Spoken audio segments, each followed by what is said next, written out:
Welcome to the Joy of Coding.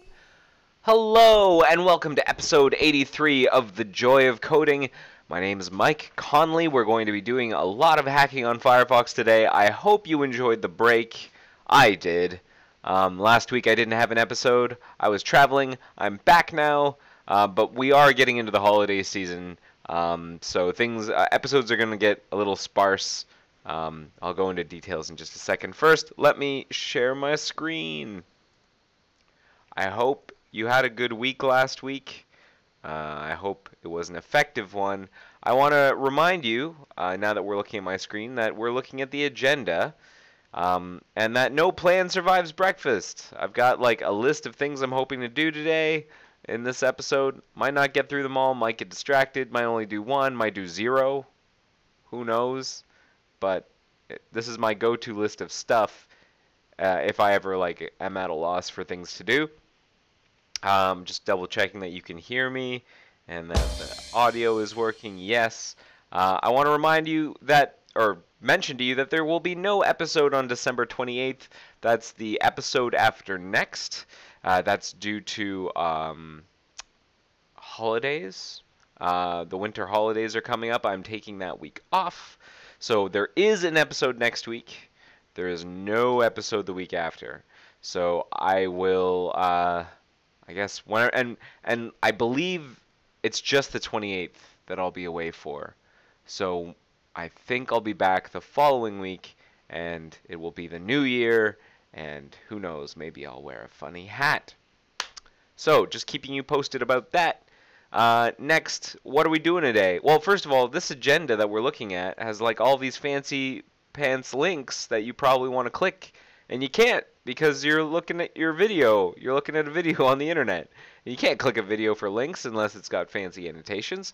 So it'd be great if you could get a copy of this agenda. Well, as luck would have it, you can. If you are watching this on AirMozilla, you can scroll down to the additional links section. There's like a bunch of these little tabs, and if you click on additional links, there will be a link to this agenda, and this agenda will auto-update as I save things and I write things into it and synchronize. And there's lots of useful stuff in here. There's like a handy links and like the links to the bugs I'm working on, and like how to get involved in the chat if you want to chat with me. A glossary in case I'm tossing terms around and you're not sure what they mean. I actually want to highlight this glossary because it's not very there's like 4 entries in here, and almost certainly I'm saying words throughout these live hack sessions, throughout the Joy of Coding, that may not be clear to you, or maybe you think other people want to know about, and I will happily drop a definition in here. Do let me know. Maybe when you rate the episode right here, there's a link to rate each episode. This is the link for today's episode 83. Let me know if there is a certain word that I said that, hey, you wanna see a definition for in the glossary, and that will help everyone who's watching understand what I'm talking about, because that's a plus. Okay. Also, so the additional link section is where you'd find the agenda for AirMozilla. If you're watching this on YouTube, then it should be in the description section of the video. And if this is in the future, and perhaps I've posted this video to some other video hosting site, hopefully there's a link to some kind of agenda somewhere around the video. Who knows? I cannot predict the future. I wish I could. That'd make things a lot different. So what are we doing today? Enough rambling. What are we doing today? Well, I got a couple bugs I want to knock out. They're actually pretty far along, and I'll talk about them in just a second. There's a bug that we were working on for a couple of weeks where I'm trying to help fix up the select drop-down mechanism combining work. I have a patch that does most of the job, but there's some tests I have to fix up, so there's that. And then there's this one that I keep not prioritizing, and I really should, which is getting native stacks in BHR. BHR being background hang reporter. I'm going to put that under glossary.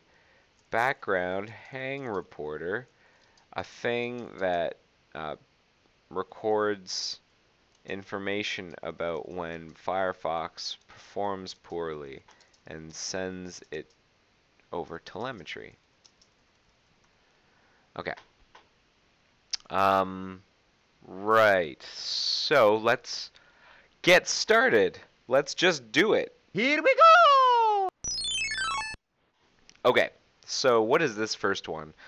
E10S accessibility tab throbber, and a tab is spinning forever after detaching the tab. Now this one I can't reproduce it on my OS X machine.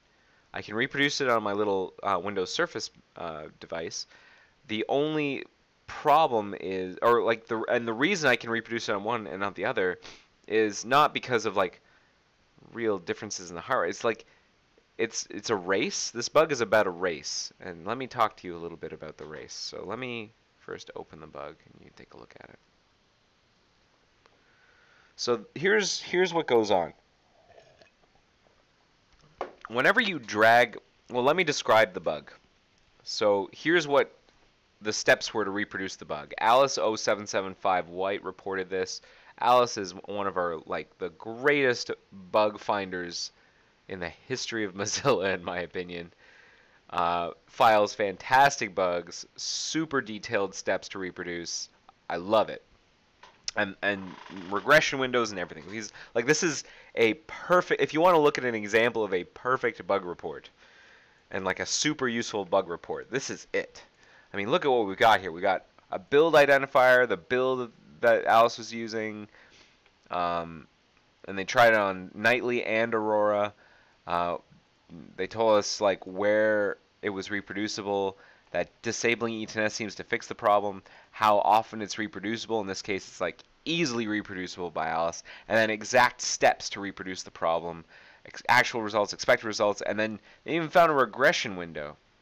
Although the regression window, by regression window I mean like where the problem probably surfaced, like in what commit did we cause the bug to occur.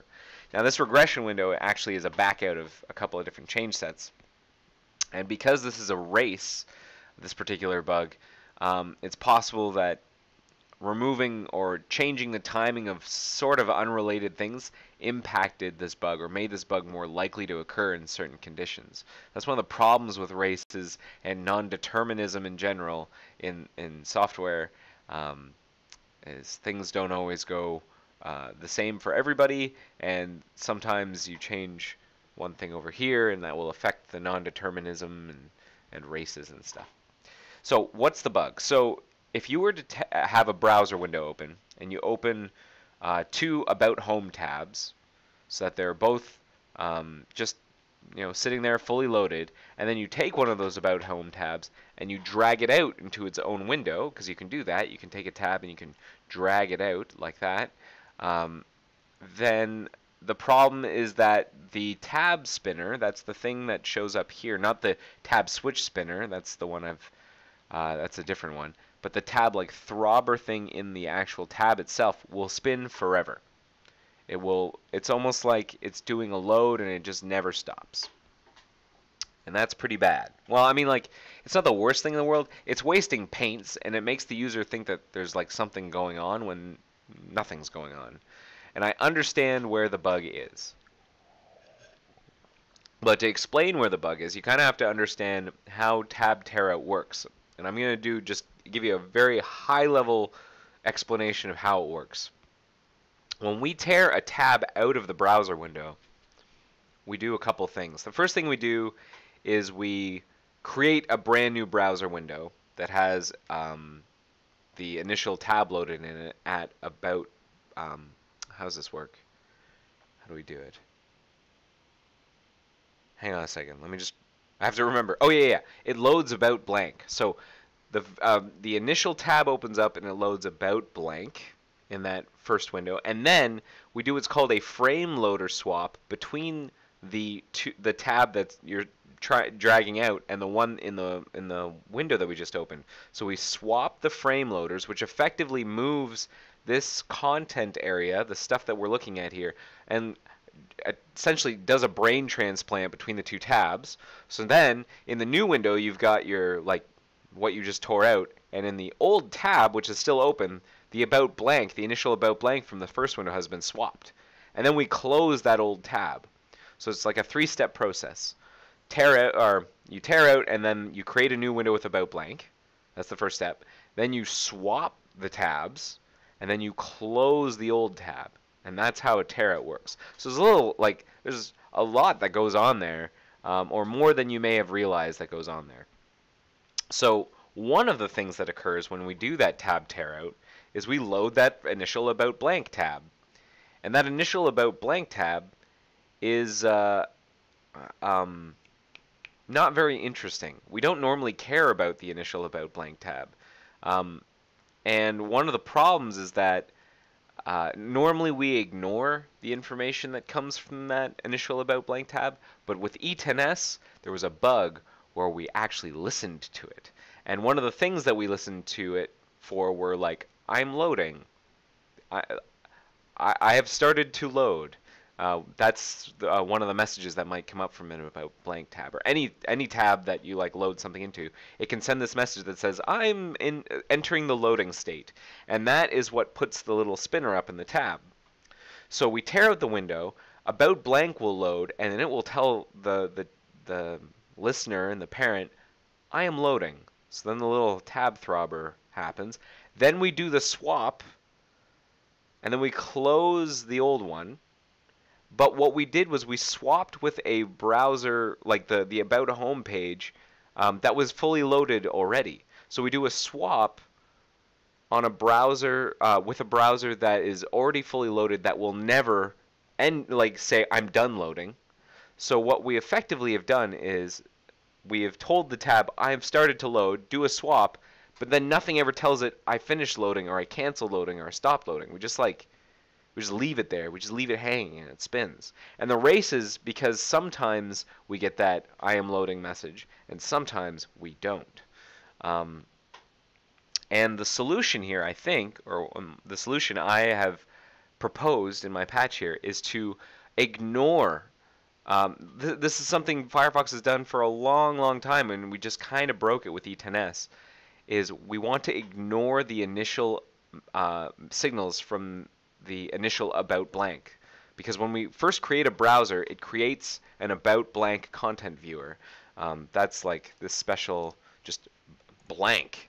So when you create a Zool browser, that's what you get, is about blank. And we normally don't care about it, and we have stuff in place to ignore that information, the information of like I've started to load it, I've stopped loading it, I've done loading, and that sort of thing.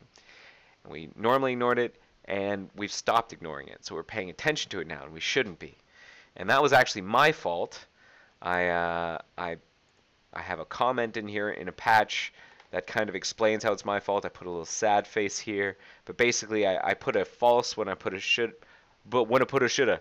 Should have put a true instead of a false way back in the day, like a couple months ago, whenever I fixed this other bug. And I explained that here. And I had to update some other stuff in order to make it smarter, the ignoring smarter. And that's to deal with a test failure. Because sometimes we say that we start about blank, but we do the opposite thing where we never received information for about blank. We do the swap or something. Like we'll do like an update remoteness on the browser. Who knows? Like a bunch of stuff might happen, and we might not ever find out that we were made not about blank. So what I've done is I've made like the is for initial about blank like a little smarter, because it doesn't just assume that if I have this property m blank that's set to true for the first load, to say like whatever my first load will be for the about blank, and I don't care about it. Not only do we do that, we make sure that's for the top level and that the location is actually for about blank. Because if it's not, well, then we probably care about it. And so I did that, and I pushed to try, and all of the tests that were like broken before were working, but some are still busted. And that's what I want to fix, and that's what we're going to be doing today. So there's a long explanation. That was a long explanation, but I think we'll be able to make some sense of this. I just have to update to the right revision first. Oh man, WIP formats this in such a way that my little terminal just freaks out. Where did I want that? You know what? I think I have, because I pushed it to Moz Review, I think I can just use the revision number that's here, D305 E1AD something something something. I think I still have that in my local tree. Hopefully you can see what I'm typing, right? Actually, I don't think you can. Let me bring that up. Okay. So I've updated. Now I'm going to pull and rebase from Central. I'm going to pull from Central and rebase my patches on top of it. No patches found, or no changes found. That's okay. So where am I? I'm right here. So I've just got these two patches on top of Central, doing the work of ignoring and then making the ignoring smarter. And now we need to find out where I'm failing these tests in other places. Also, it is boiling in here. It is boiling. I'm going to open the door a crack. I don't know why it's so hot. It's the winter time, and I guess the building has turned on the heat, and holy smokes, it is hot in this room. So I've cracked the door a little bit. It's going to help. It probably also doesn't help that I'm doing a build. So while I'm doing a build, maybe we'll move on to other things while I wait for that, because it's not fun to be blocked. So what else do I want to work on? Well, unfortunately, these two things, I think, rely on sort of a working build. So let's skip over here where I've got my virtual machine set up, and I've more or less got things set up the way I want it. We can work here. So this is the bug where I'm trying to like help some folks combine the E10S and non-E10S select drop-down mechanisms, and I am almost all the way there. In fact, I got review for a patch. The problem is that when I pushed it to try, lo and behold, test failures. That seems to be the name of the game, is test failures. Don't get me wrong, I'm very happy that we do automated testing. These test failures usually mean I've done something wrong, I missed a case, and that's good. Those tests are working. They're doing their job. Sometimes the tests are telling me that the tests need fixing, and that's not always great. But c'est la vie. Okay, so that's still building. I don't know how long this is going to take, but we'll keep an eye on it. In the meantime, where are we with this select combining business? I was updating a test. And where am I? Let's do an hgdiff to see what changes I made in this directory. Last time I worked on this was like a week ago, just a little under a week ago. Hey, how's it going? Hopefully I'm not too loud in here, am I? Cool, I cracked the door because it was so hot in here. So I opened the door. If I'm being too loud, do let me know. Sorry, I was just letting some folks know what's going on. Oh yeah, this test. This test. Okay, so let's take a look at this test and what's going on in here. Try and figure out a way forward.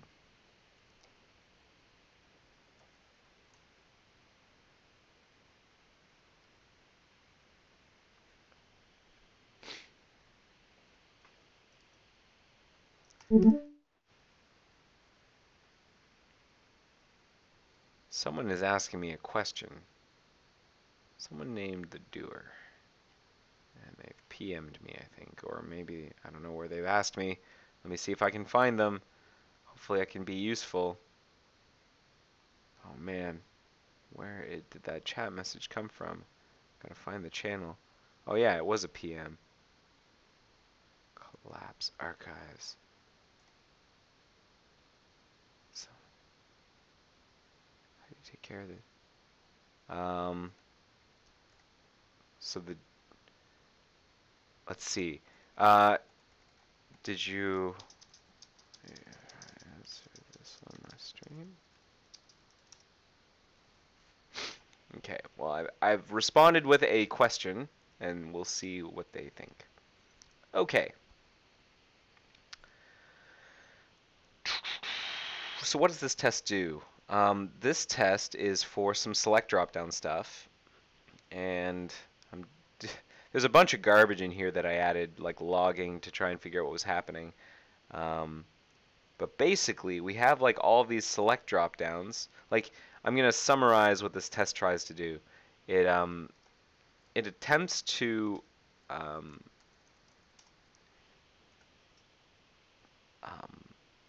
it will like select a particular select dropdown, and then it will use the keyboard to send events. It'll send keyboard events, and then check to see if the selections, the proper selections, got updated, or like the. We'll see what happens. It will test the result of using the keyboard whenever these select dropdowns are open. And I believe in the E-to-Nest case, we actually behave differently than the non-E-to-Nest case, and that's why this thing is broken. So I'm hoping I can like rewrite the test so that we can behave. It's like adaptable for the E-to-Nest and non-E-to-Nest case. Okay, so before I do that though, I have a question from one of our viewers from the live hacking channel. The doer asks, "Hey Mike, how do you know particularly where to look for the code? Also, how do you take care of the dependency code?" So I don't fully understand what you mean by the dependency code. I guess maybe if you could go into more detail in your question about dependency code. I'll try and answer the first question though, which is where to look for the code. Like if I'm working on something in Firefox, how do I know where to go for a thing? Well, that's a bit like knowing where to be in a city, like how to find things in a particular city. A code base to me is a lot like a city. And if you're not familiar with a city, it can be hard to find things like the transit system and like where are all the cool restaurants, and you get to know the city over time and you become familiarized with it. That's not very useful whenever you're just starting out though. But there are certain techniques that will work from city to city and from code base to code base that will help you kind of navigate or find your way around. There are some like shortcuts you can do. So one of the things that I've always found useful is to try and it depends on what you're working on. But suppose you're trying to find out here. I've got this download button here. I've got a download button here, and there's a tooltip that comes up whenever I mouse open it. How do you know something else is not breaking? I mean, when you use some method, how do you know something else is not breaking? So the doer has expanded upon the question about dependency code and is asking, how do I know I'm not breaking something else when I'm making changes? I think that's what they're asking. I could be wrong, but that's my interpretation. How do I know I'm not breaking something else? And the thing is, I don't know. I mean, we'll run our tests. We'll run a bunch of automated tests to make sure that like we haven't broken some. Maybe the dependency code has no reference to the current method you are modifying. Yeah, that's absolutely true. Sometimes you're working on some code, you make a change, it will compile, and you don't realize that there are side effects to the change that you just made.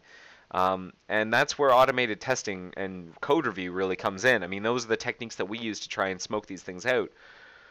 And usually automated testing finds most of them. Automated testing, well, sometimes your compiler will also notice if you've got a decent compiler, will notice that you've changed some of the assumptions or rules or interfaces, and it will like yell at you. That's especially true for Rust and C++. For JavaScript, which is a little more loosey-goosey, you kind of have to rely a little bit more on either static analysis tools, which we've only started to use more and more of, or testing to test behaviors, and code review. So you hope that someone else can look at the change and make sure that in their head they have a sense of what's being used elsewhere. You try and spread the cognitive load out and get experts to take a look at the code and see whether or not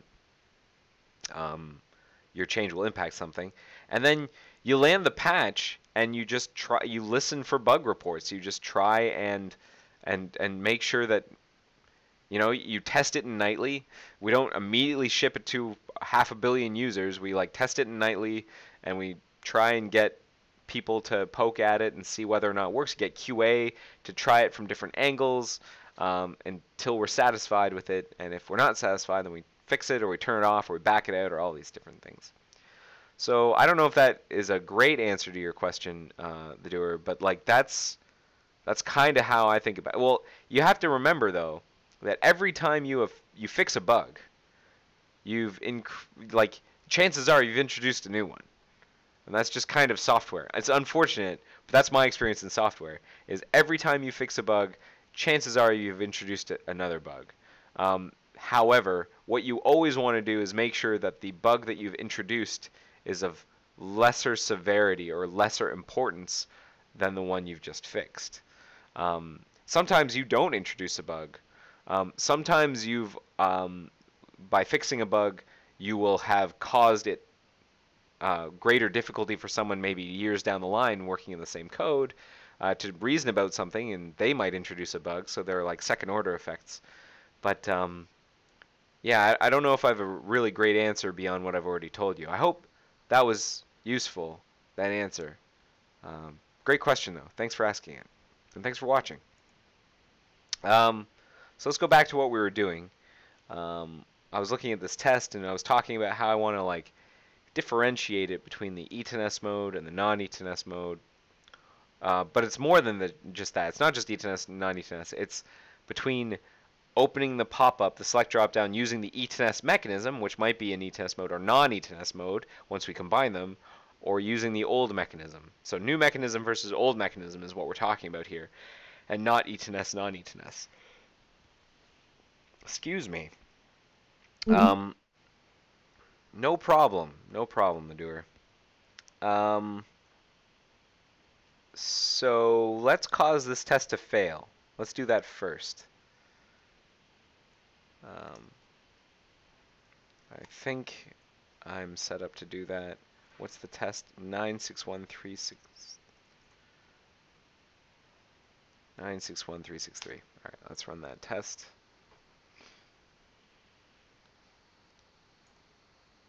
Also, next time, if you do want to ask me questions, and that's great, instead of private messaging me, I highly recommend just asking the question in the #LiveHacking channel. I know it can be a little scary. There are a bunch of people just kind of sitting there and not saying anything, and you don't know who they are. They're all strangers. But that's where I'm hoping to encourage more community in that channel, like more discussion and friendliness. And if someone's being a jerk in there, I will stop them and I will kick them and I will take them aside and sternly tell them to not be a jerk. So you will go ahead and do ask questions in the LiveHacking channel. It is a place where you can ask anything, and I will do my best to answer it as appropriately as I can. So running this test. Oh, this appears to be a debug build. That's why it's taking so long. And how's my build and my parent doing in the other build? Still going. Okay, so this test failed.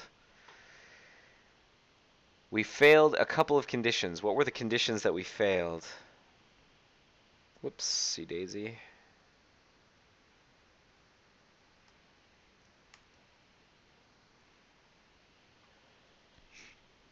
So we're testing this select dropdown, the one with ID 3, and that has the first option not selected, but the second option with the value of 1 selected, and then 2 and 3 are not selected. So we start there, and then we run these keyboard commands, the one in 3_1. So we press the down button, and then we press the up button, then the right button, the left, end, and home. And before we do any of those things, I believe do we open the select dropdown? Synthesize key.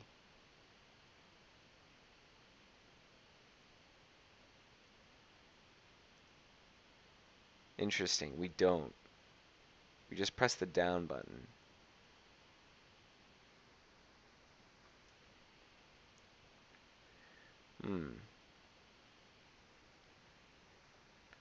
Like I accidentally wiped out. Byobu is so weird. I opened Vim and I exited Vim, and now look, this is in my terminal history. It's so weird. So the first thing we failed is After we opened the drop down, we pressed up, and then we expected the value to not be 2. We expected it to be something else.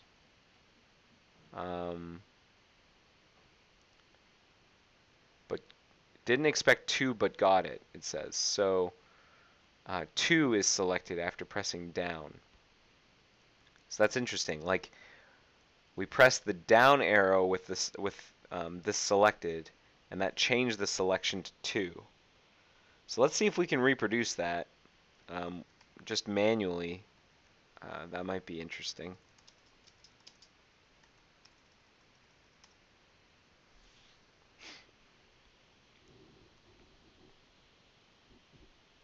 This build might take a while to run though, because I believe it is a debug build. Or it isn't a debug build, it is a non-optimized build. So it doesn't have like all the debug spew to the console, but it is a non-optimized build, which means it is slow.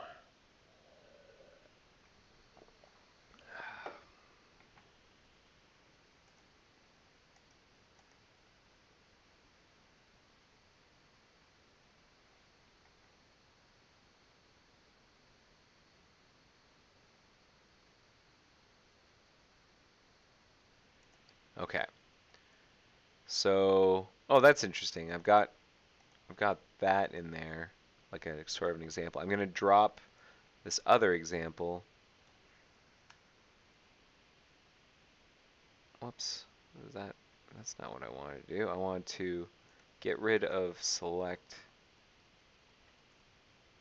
but paste in. Oopsie daisy. I want to paste in the exact example from the test, in which case, like this. This is what I want to paste in. But I might have to like, I might need a note here.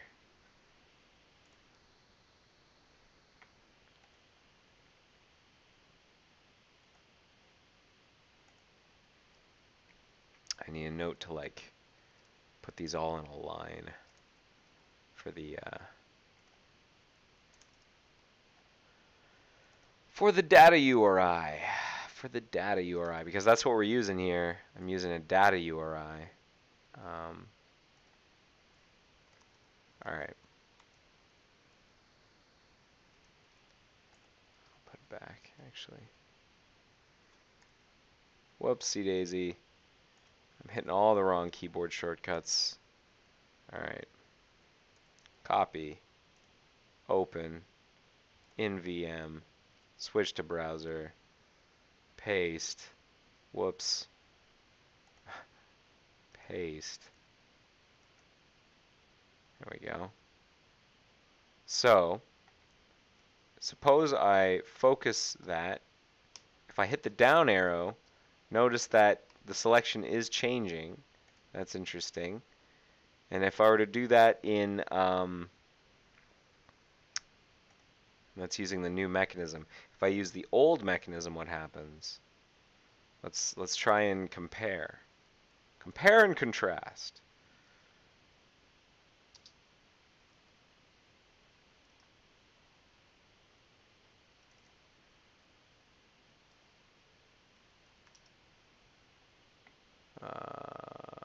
Browser, DOM select.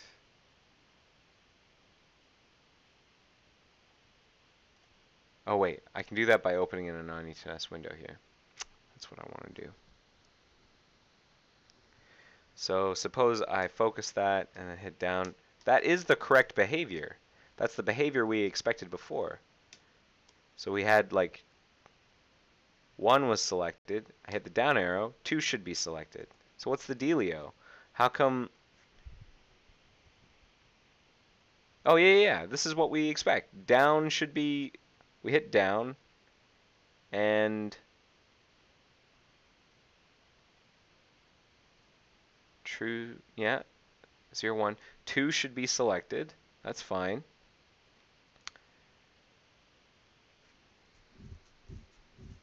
Then if we hit up, What else failed here? You know what? I need to rerun the test. I need the exact failures. Oh, here's what we go. Values should have changed when pressing Control key up. Oh, we're hitting the Control key. That's what's different. We need to be hitting Control. Oh man, and I just shut down the browser.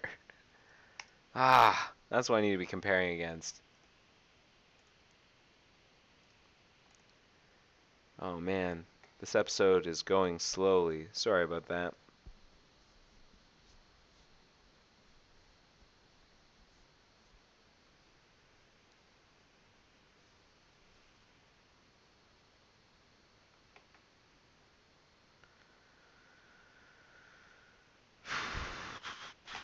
What is happening? Browser is opening. Alright. Let's see if we can, like, get back to where we were. Yeah! Session restore. That's what I'm talking about.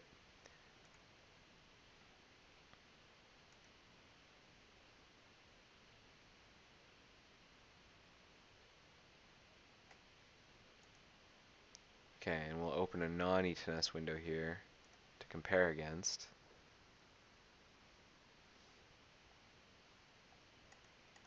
So whenever I hit Control and down, that's what happens. No different behavior there. No different behavior there either. I wonder if I were to run built-in Firefox.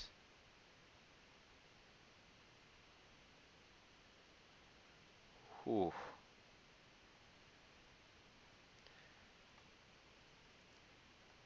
Let's send it to the same place. Oh man, this profile is like filled with garbage. It's got so many add-ons installed.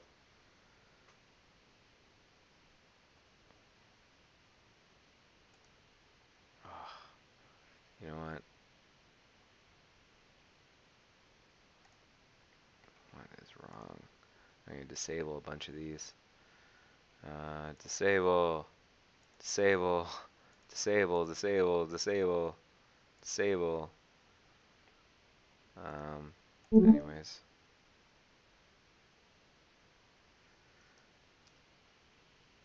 So here,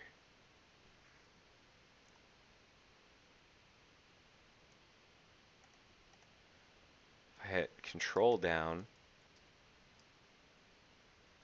yeah, behavior is the same. Doesn't really matter whether or not I'm hitting Control. I don't see how that makes a difference here. In ETNS mode, that's all fine. We should be behaving the same here. What is the dealio? I did not mean to open you, system settings. Close. However, I didn't expect to, but got it. So, hang on a second. Maybe I'm wrong. Maybe...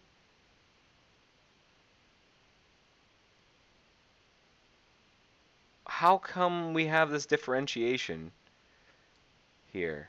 Like,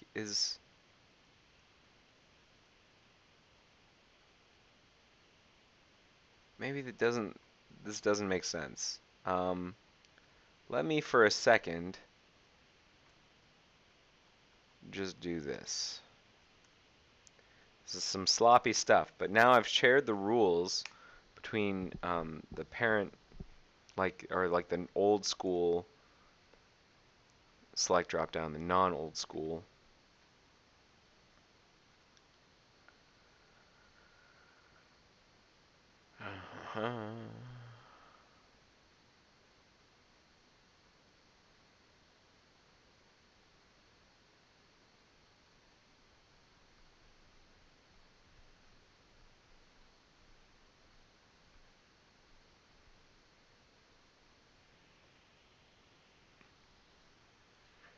Here we go.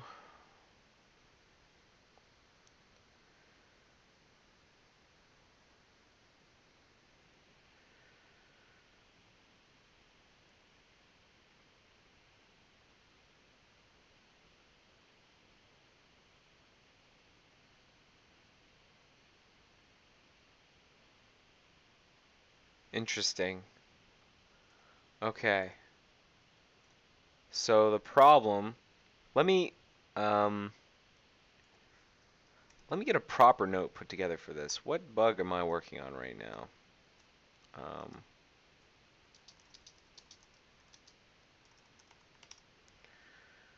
I think it's 1321376. Is that it? 1376. Yeah, this is one. And I'm going to add a note for it. New note, new note. URL. And I'm going to put a link to this note in the agenda so you can follow along.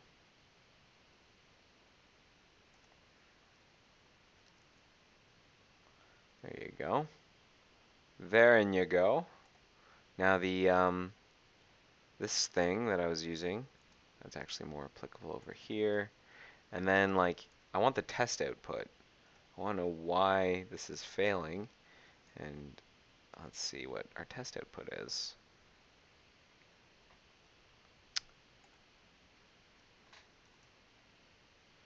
So the following test failed.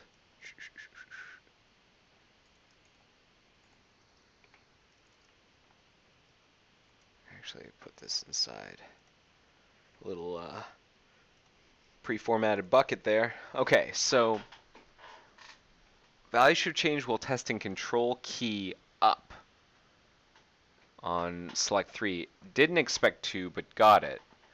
Control key up.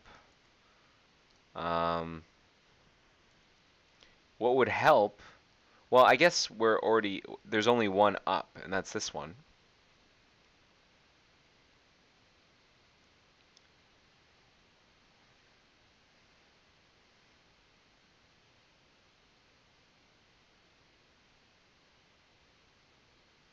So what it actually is this?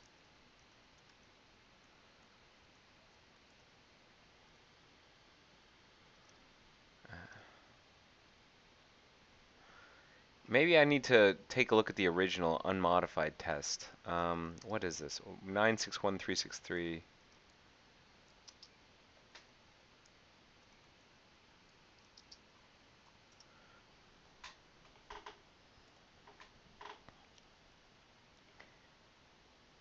It hits down, and then up, and then right, and then left. Yeah, so it should move it up. And then right, and then left. Should move that over here. And home. Page up, page down.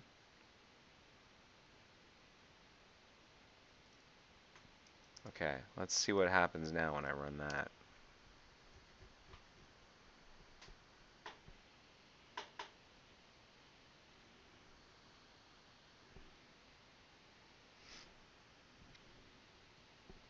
Maybe I just like accidentally wrote the test wrong. Or rewrote the test wrong. Maybe I've just been screwing around and I wasted time. Let's see. Let's see what happens when we run the test now.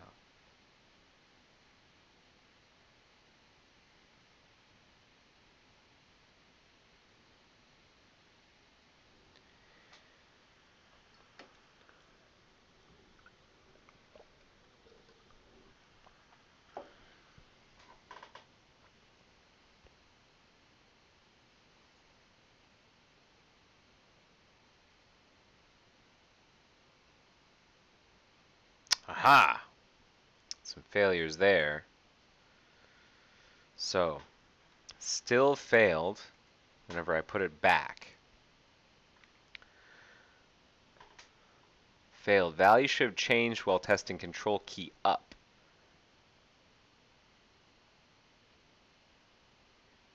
You know, one thing that's interesting is that the select dropdown shows up. And I don't know why that would be. I'm not sure if that's supposed to happen or not.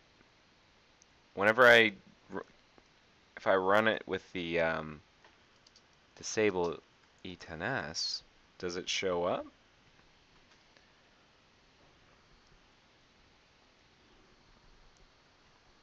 I wonder if that's what the problem is that the pop-up is showing up and it's absorbing some keyboard events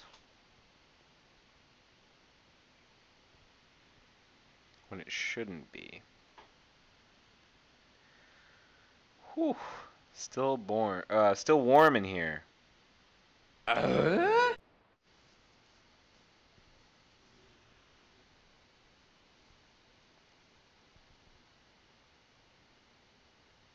Oh, the select drop-down stays open in this case too. That's interesting. It's positioned differently, but alright. That's frustrating. So what causes the drop-down to open?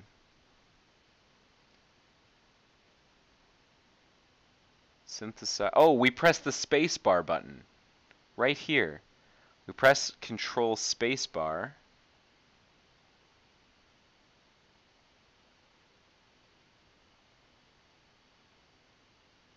That's interesting. So let's do an order of events here. In the test, in the good case, we hit down arrow, control down, then we hit control space, control down, which moves selection to 2. Then control space, and then what do we do? This opens select dropdown. Then control up, which should move selection to 1 again. Then control space. Then control right, which should move selection to 2 again. Control space. And control left, which should move selection to 1 again. Control space, then control home, which should move selection to 3. Control space, and then control, it should have been control end. And control home, which should move selection to 3, which should keep selection at 3. Apparently, according to, oh no, I'm wrong. It should move selection to 0.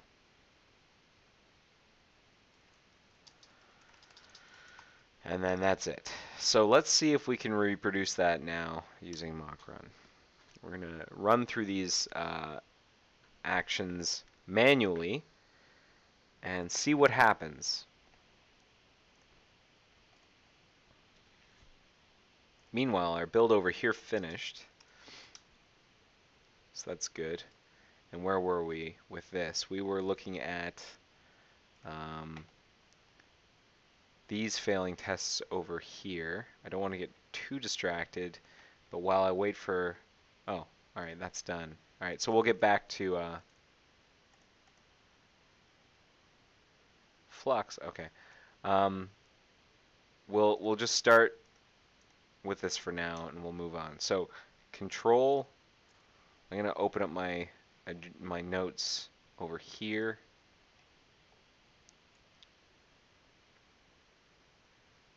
I'm actually going to put them off screen so I can keep reading them. The script. So, 1 is selected. Control down, that does move the selection to 2. Control space, which opens the pop-up. Control up, that doesn't change the selection. That's interesting. And that's on purpose. That's what it is. Yes. Control space, control right, control left, control end, control home.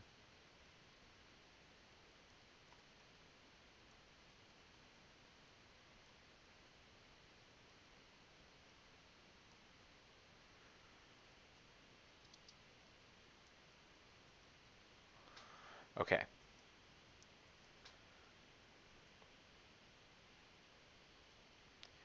So that's the difference, and that's what I'm going to be encoding in here.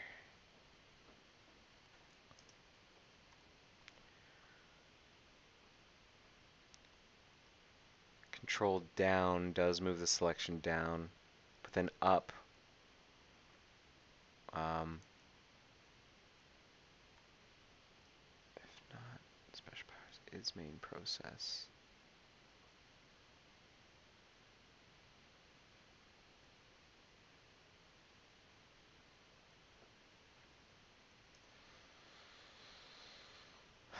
What I'm trying to decide here. It shouldn't be is main process. It should be like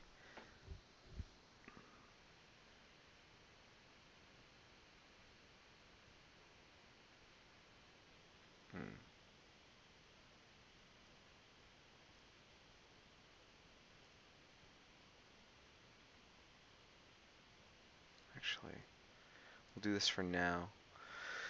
So down will be, that's right, and then we'll keep this one the same, and then for this one, up should keep it the same. Right will keep it the same. Left will keep it the same. End will keep it the same. All of it will be kept the same, actually, because the pop-up is open, and as soon as the pop-up is open, we stop updating where things are going. 3.2, page down. Well, I'll try those for now. Let's run the test.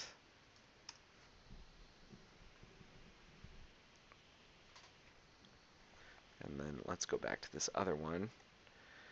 I had this test here that I want to see if I was failing locally. So let's run this. Zoom and toolbar.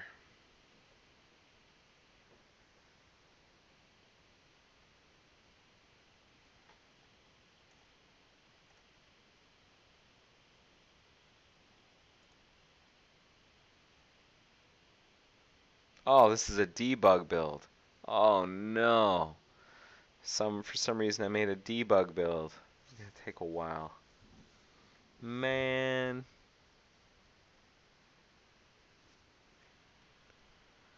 So slow.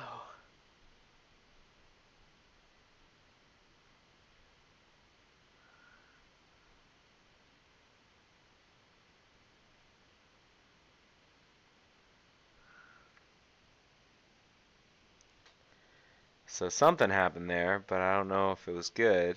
Test unexpected fail. A location's undefined. Okay, so we correctly hit the problem, and in on state change, in tab browser, location was undefined.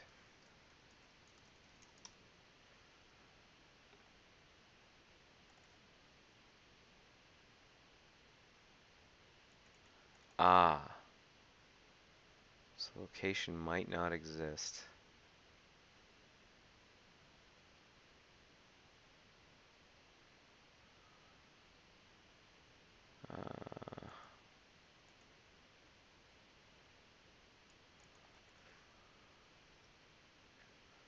Location.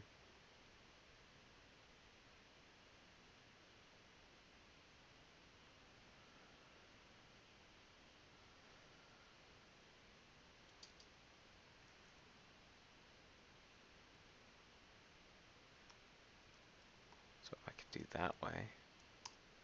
Kind of sloppy. But I make it so that if location is undefined, then we have a default argument of just the empty object, just an object. Then dot spec will be undefined. We will fail that condition, and that's probably okay.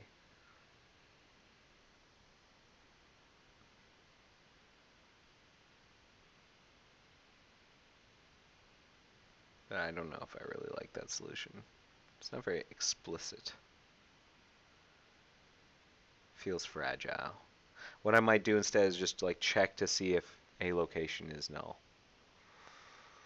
Add some documentation about it.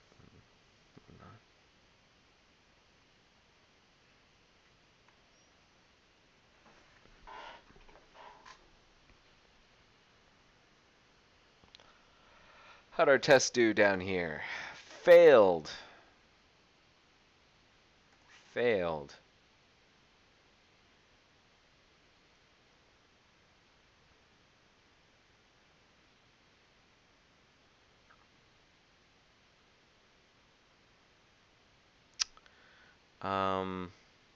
Huh. What if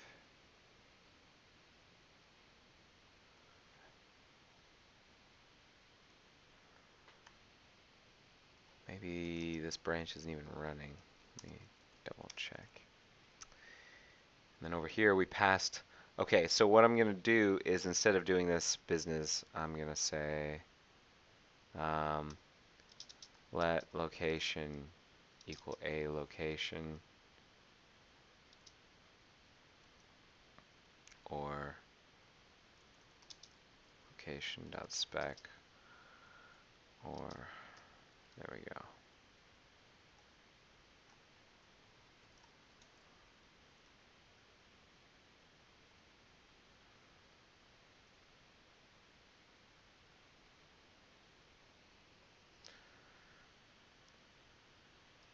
Location URI. No, just location. It's probably fine.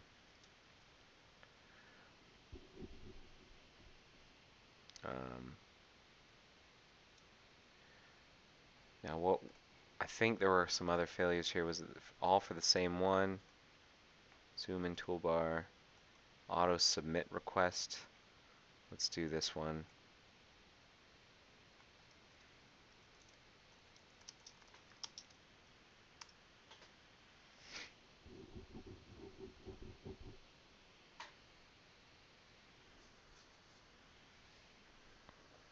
Oh, I'm out of water. My throat's starting to tighten up. I've been doing a lot of talking. I'm also out of practice. Like, even just missing 1 week of these Joy of Coding things, it does something to my stamina. What the? That's not right. That window should not be that small. Something went wrong.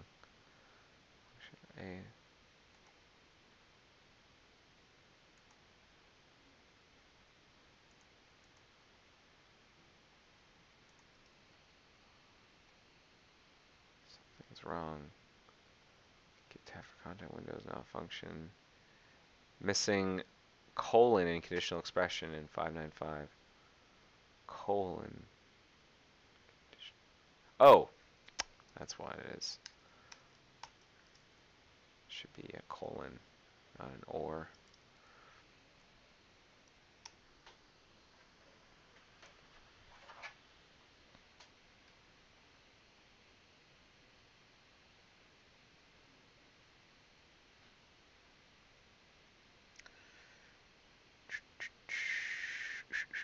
Here we go, here we go.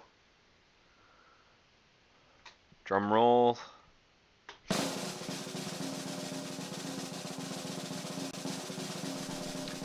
Come on, pass for me. Do it, do it, do it.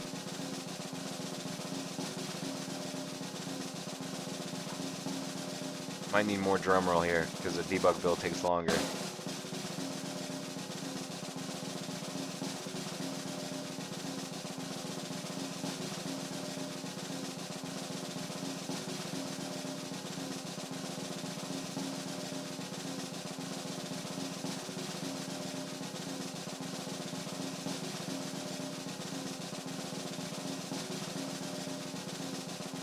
Oh, come on.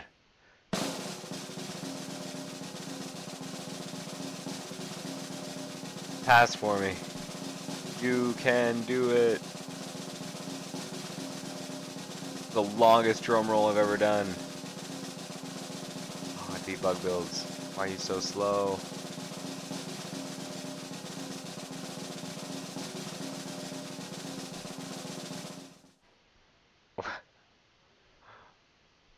What's going on here? Yes, okay, we passed. Hooray! Yeah, okay, so that's good. So I'm going to re-push this to try. And if it works out, if it looks green, then I'm going to put it up for review. So, what's the change? Changing some stuff. Commit, amend. Committing, amending.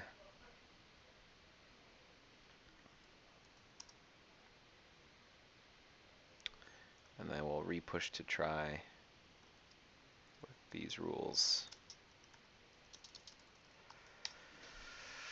Out you go. Okay, so back to our select drop-down stuff. Actually, I'm gonna pause for just a second. I have to blow my nose. It's that time of year where I got the sniffles. So I'm going to blow my nose. I will be right back. I'm not going to do this in your face. I don't want to live stream me blowing my nose. I also have to go get a Kleenex. So give me 30 seconds. I will be right back, and we will look at this mystery together. Okay? Hang on a second.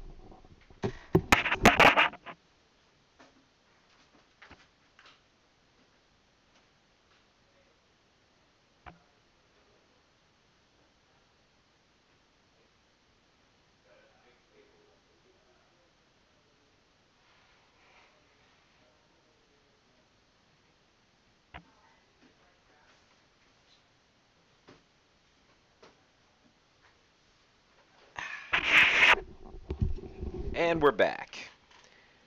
And we're back. All right. So what's going on now? Because didn't expect 2 but got it. Didn't expect 2 but got it. Did I screw up somehow? Because I think I'm saying here that we're expecting 2.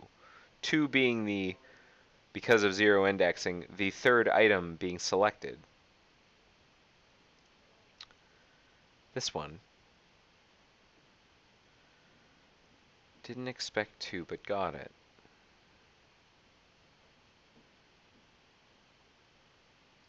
Am I like not running the right test? Selected options match.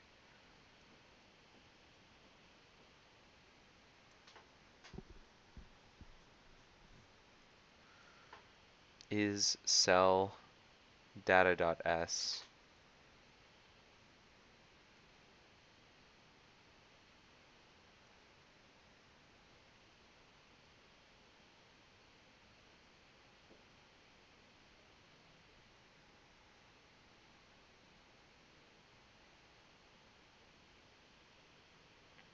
Okay, I might need to do some extra logging here. Initial value is this, synthesizing key.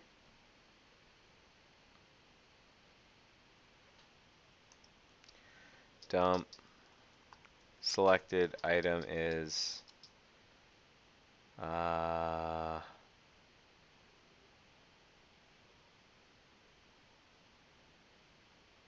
cell.value.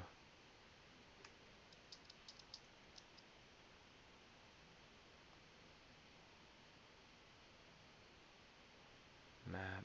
Oh, selected item is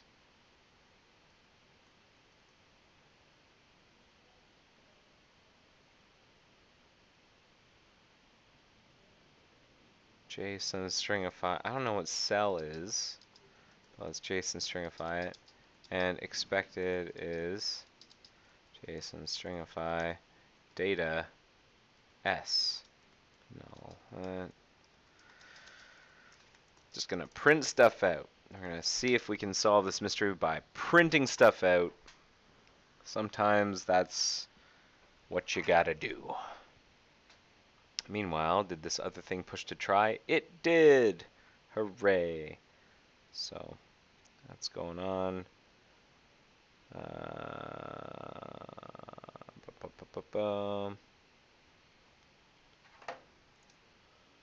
Still failed, but maybe now we can get some information about why. So, selected, it thinks that the selected item is the first one.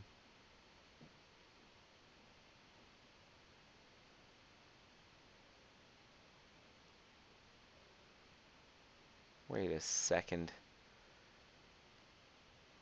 Selected item is that, that's fine.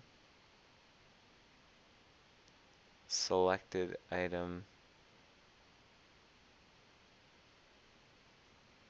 Expect to, but got it.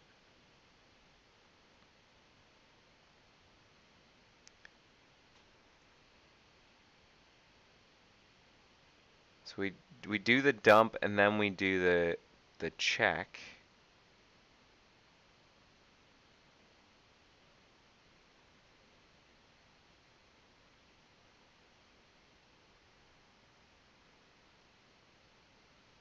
Why do we have 2 here?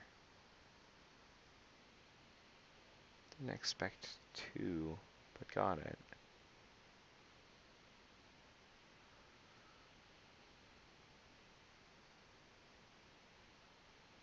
Value should have changed when testing control up. Oh, here.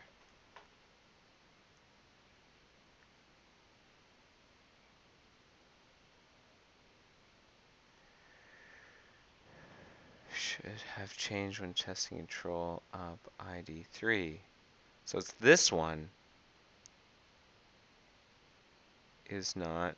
Oh man, this is so hard to parse. It's choosing between is not and is, which are these sort of macro testing functions, and whether or not control change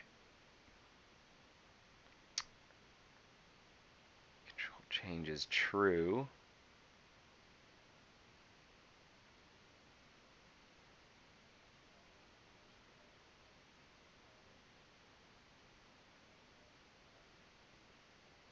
And because control change is true, then we choose is not. And that's why we expect the values to have changed. I understand.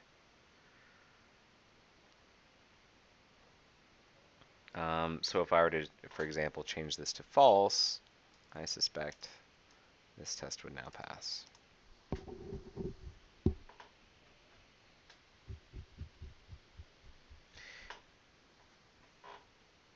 That's the tricky thing about having these 2 different states.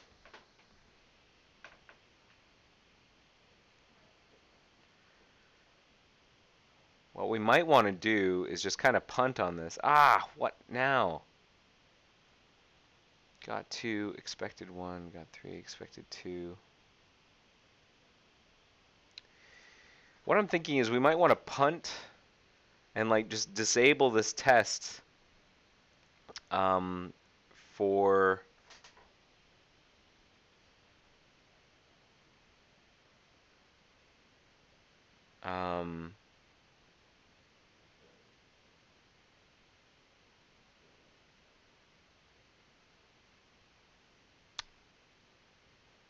E10S mode.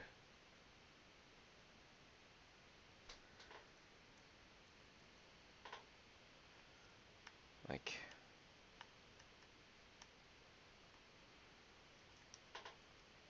yeah, because this test will pass in E10S mode, right? If I just like shelve all of the changes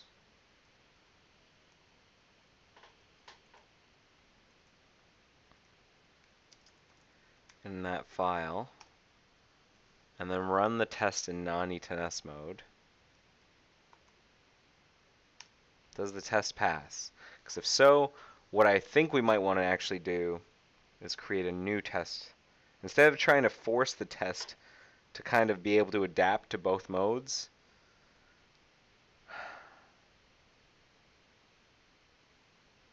might want to kick the can a little bit. Yeah, I think that's what we want to do.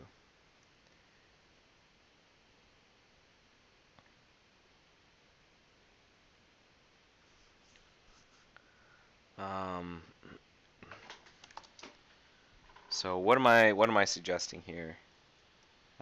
Before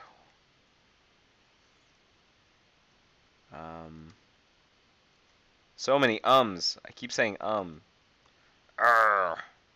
Grr. I don't mean to say so much. 961363 is the test. And what I'm suggesting is to skip if e10s or toolkit equals Android.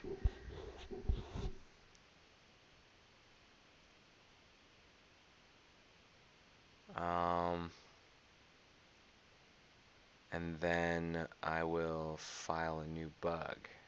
That's what I'm thinking.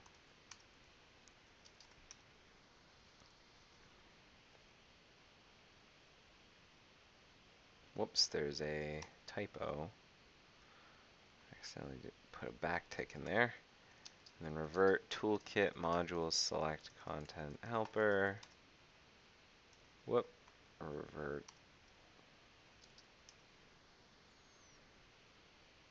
And then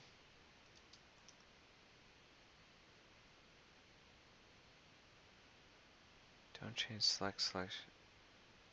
Pop-up is open in the parent.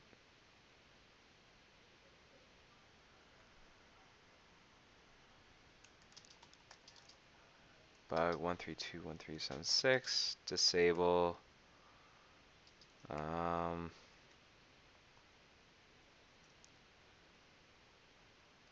What's the test name? This one.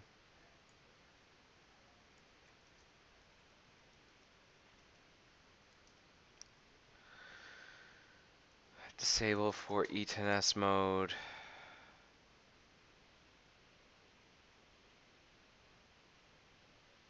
Why did this just start failing?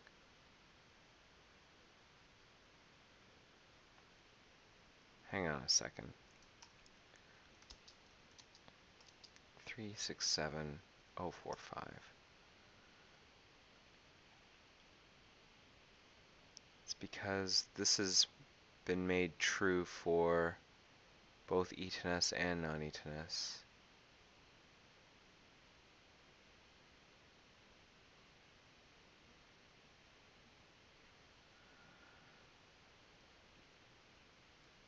Okay. For E10S mode,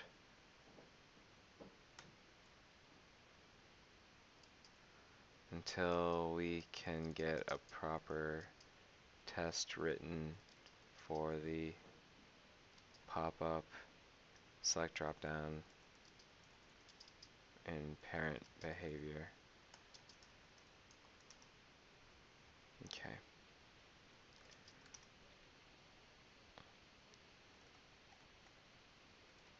So here's what I'm thinking. I'm going to reorder these a little bit. 1321376 was the bug, right? Bug 1321376. And I'm going to put that here. I got an R plus.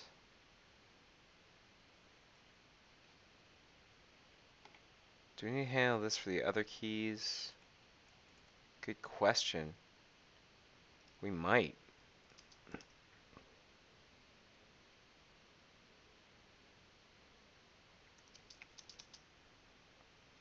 So 045. I think we might want to handle it for the other keys. Neil, good point. Good point. Vim layout format, let's control frame. Adjust.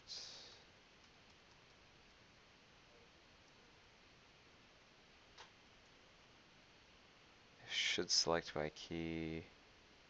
Return, escape.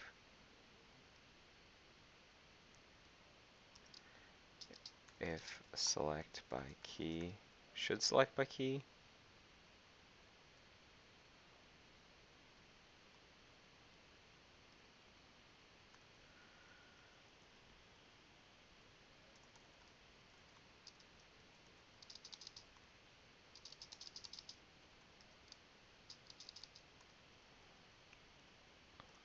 And if should select by key.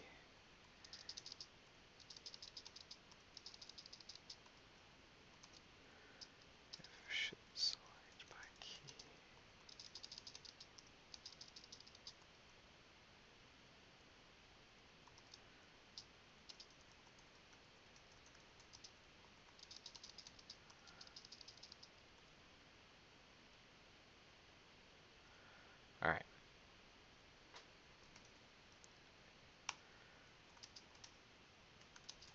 commit that and amend it, and then we're going to rebase the other 2 patches on top.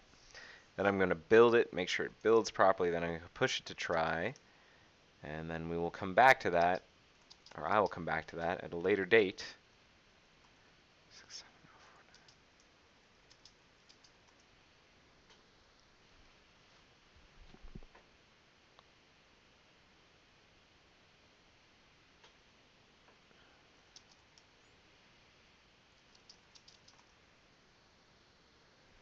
4. Alright, so let's build that. Meanwhile, what's going on up here? You know what I should have been doing was doing a non-debug build for this other thing that I wanted to look at. What is this other thing we wanted to look at? Good question. So hang on a second. Let me write down what I got to, where I got to. I think I'm kind of going to punt on this. Basically, this test tests the old behavior, and the old behavior where we can navigate with the keys and change selection if the drop-down is open.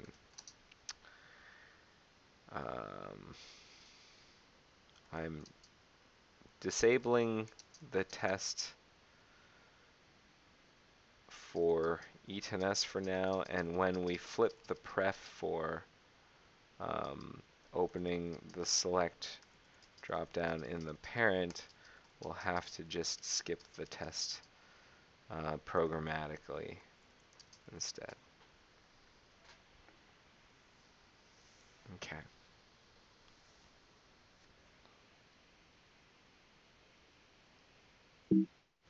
Or not skip it programmatically, but like we'll have to add code to the test to ensure to only test the old school widget behavior, and then write a new test for the new behavior. Okay, that's what I'm thinking. So I'll need to file bugs for that last bit. But in the meantime, there is a push to try. And our push to try is, or I haven't pushed to try yet, but we built. And now I'm going to push to try. So push to try, push to try.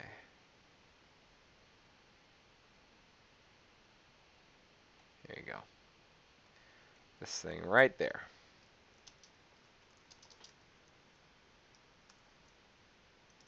Whoops, didn't copy it properly. There we go. Just gotta learn my keyboard shortcuts. And after that pushes, I can shut down the VM, reclaim some memory.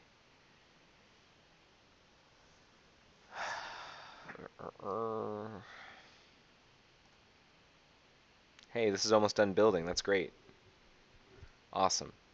That took a lot less time because of something called Ccache, which I have enabled. Ccache will pay attention to the things that I'm building, and they're like, I think, oh, what? No super response from HG. Oh, I'm not on the network. Or am I on the network? What? Am I on the internet here?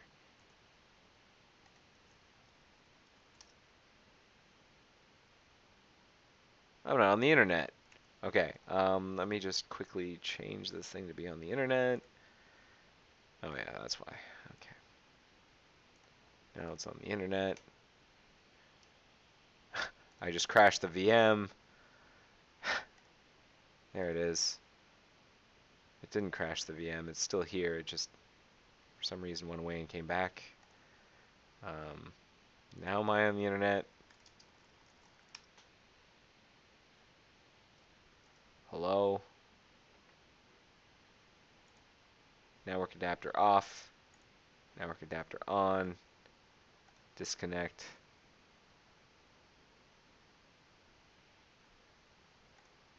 Do a wired connection here. Ping. Hey, alright. So we're on the internet. Pushing to try, pushing to try.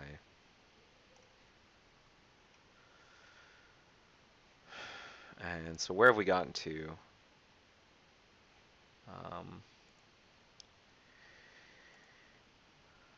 Got this maybe fixed. Pushed to try. Gonna do this part next. Got a maybe solution posted and pushed to try. Here we go. Pushing to try, pushing to try. Here's my link. My link. There we go. Whoopsie daisy. Push to try. Done. Okay. So now we're going to this part, which is force paint. This is interesting. This is if the tab switch spinner is a thing that's been bugging you. I've been trying a variety of things to try and make it better for you and to not affect you as much. One of the things I'm looking at is making it so that we can force paint the first time you select the tab, because up until now we haven't done that. And I think that was a mistake. It's not a, it wasn't like it was a reasonable idea at the time, but I think we can get away with doing it. And how do I want to do that? How do I want to do that? I want to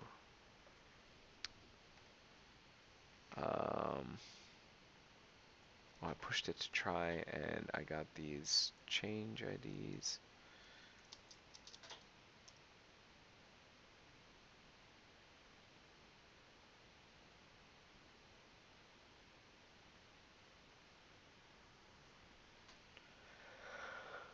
Okay. Excuse me. Oh, pardon me. Okay, we're gonna update. Yes, yes, yes, yes, yes. What I wanted to do was make sure that this part is working properly in tab paint. And the way I was going to do that was with some profiling. So let me just build this real quick. And I was going to use some profiling to make sure that what is happening in the Talos test that I've modified is correct. Because that's important.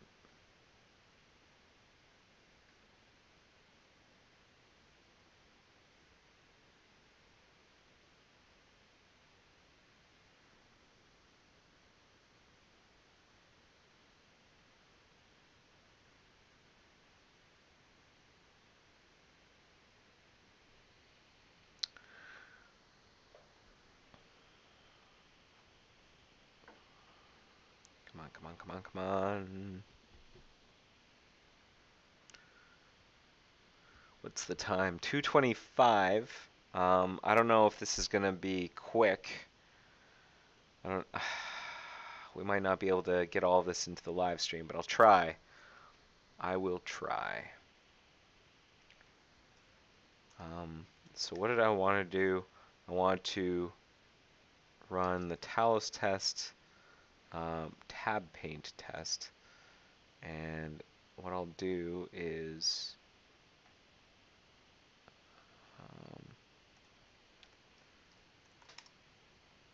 so I'll only run it 3 times.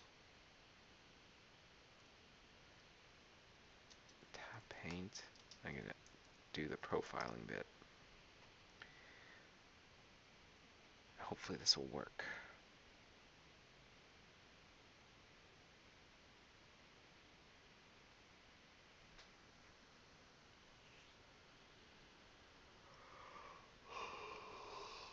Oof. Pardon me. So tired.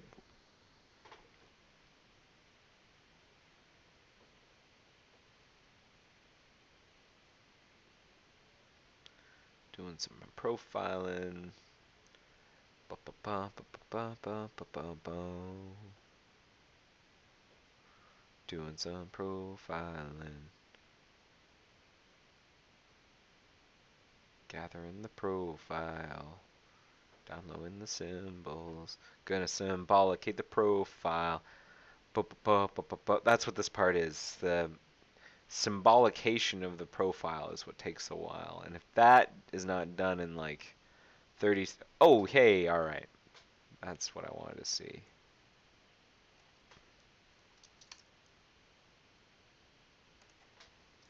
Hopefully it's got some useful data. 779 kilobytes. I don't know. That looks like it's going to mostly be empty. I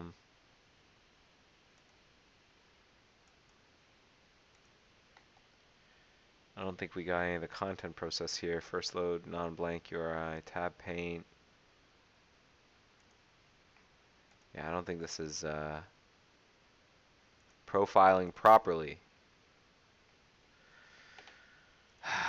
Okay, tab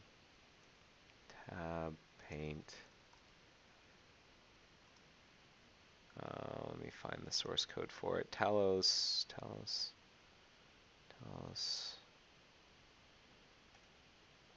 Tab switch. Tab paint.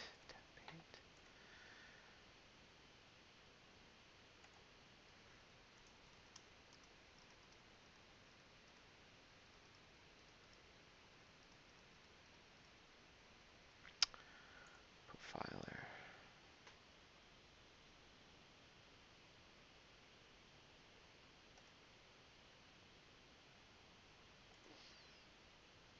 Components.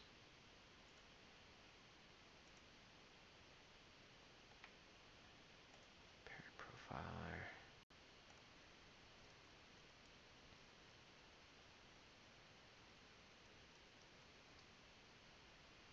Maybe that'll help. Let's try it again.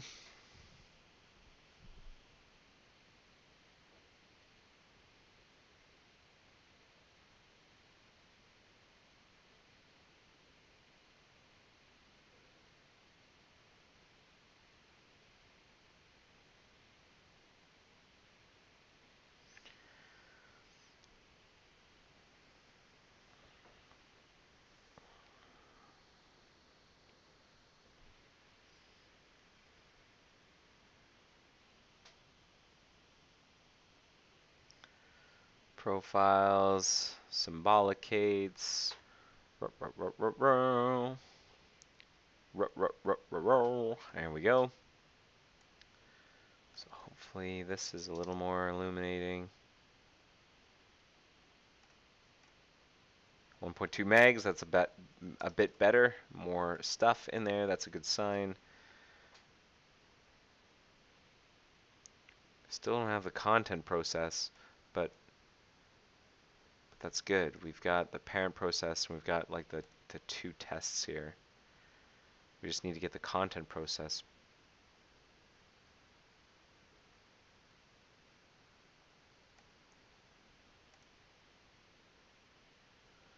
Tab paint, parent start, tab switch start, async finish, tab paint, parent end.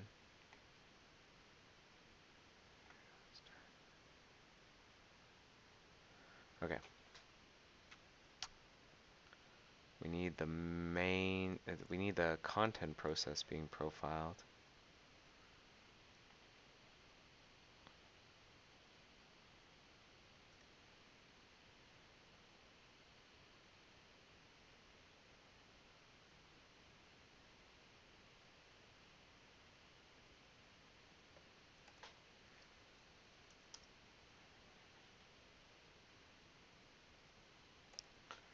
Profiler.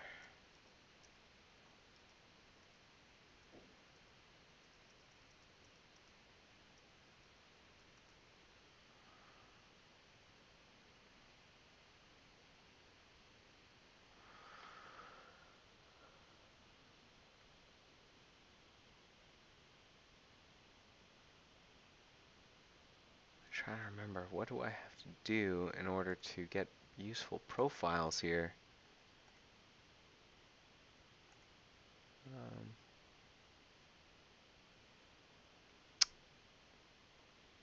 Is it?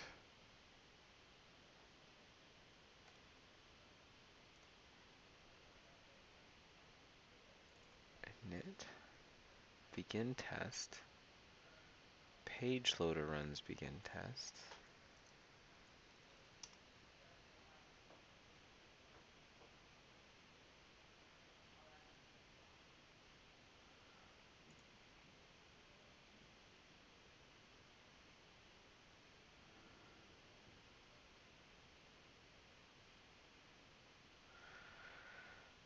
Start profiling.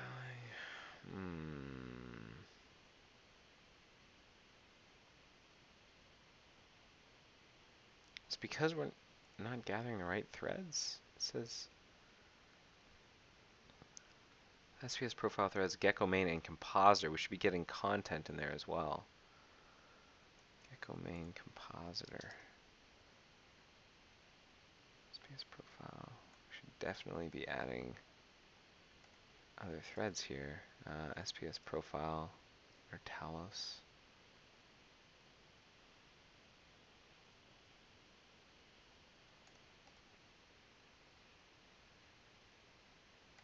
Content.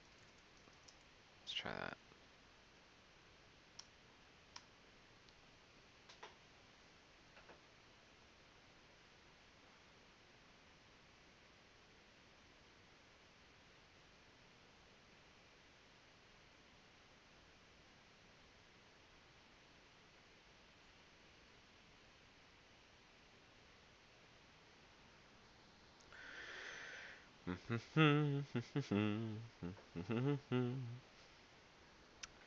Gonna end the stream real soon, and then we go to bed. I'm actually not gonna take a nap after this, although I feel like it. I'm tired. Okay, let's see. Did we get the content process? 1.2 megs? I don't think so. That doesn't sound like enough. Whoops. Cleopatra. I got 2 Gecko mains though. Why do I have 2 Gecko mains?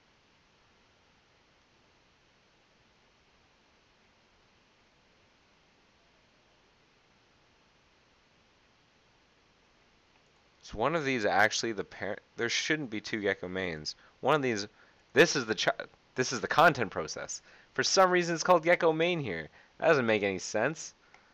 Oh, crazy. Alright, over here, this is what we care about. I care about us being able to force the paint right away. So tab switch start.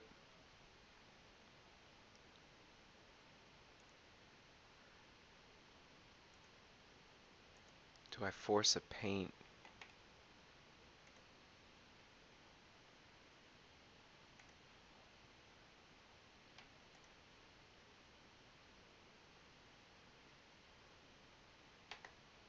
It'd be nice if I could like see where our painting's occurring.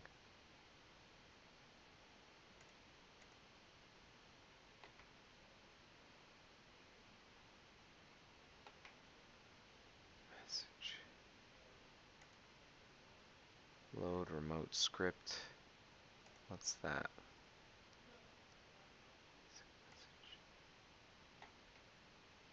Start.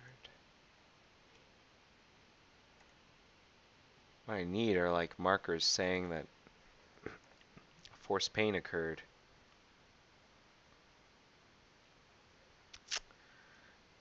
Tab child. Force paint. Profiler marker. Paint received. Profiler marker. Force paint done. That's it, right? Profiler marker. Yeah. Okay, so let's try building that.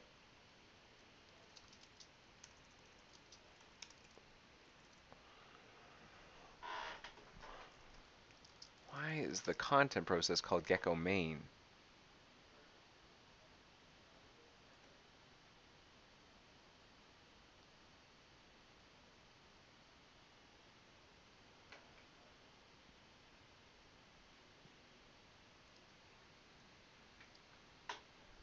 Doesn't make any sense.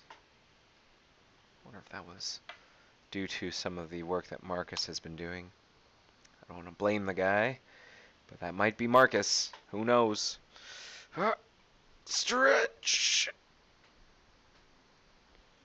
Ah.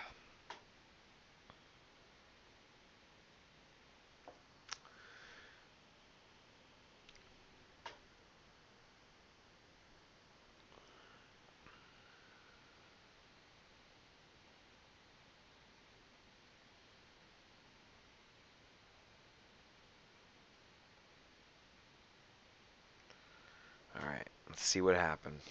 And then I'm going to call it. No matter what happens, I'm going to call the episode right there.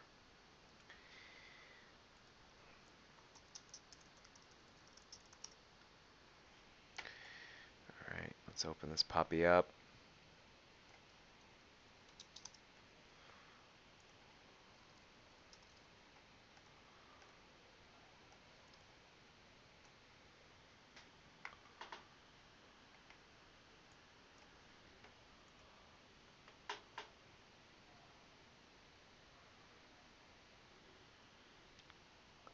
Hey, that's looking pretty good. Switch part, force paint received, force paint's done.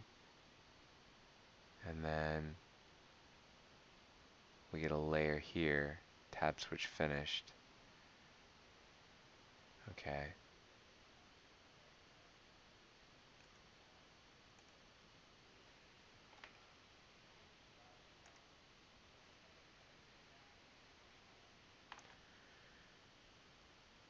Non-blank paint. Here, this one's better over here. Tab paint parent. Tab paint content. Force paint receive, and then at the next composite, we did the right thing. Okay, good.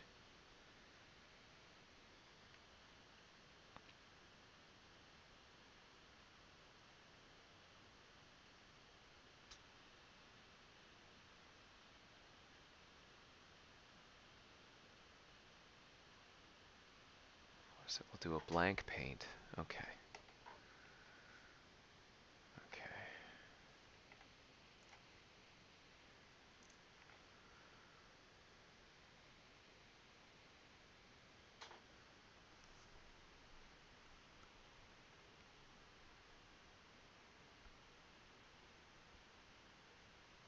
Alright, I'm going to call this episode right here. I still have to think about this a little bit. I'm trying to determine whether or not we're doing the right thing here. I don't fully know, but I will hopefully find out soon. So, thank you so much for watching episode 83 of The Joy of Coding. I hope that was enjoyable for you. It's good to be back. I will be with you next week as well at this exact same time slot, but a reminder that the week following that, on December 28th, I will not be here. I will be away. I will be with family. I will be enjoying the frigid cold of the Canadian winter. So I will see you next week. Take care. I hope you have a good one. And yeah, take care of yourself. Bye-bye. Hold on. Gotta cue up the music. The joy of coding. See ya.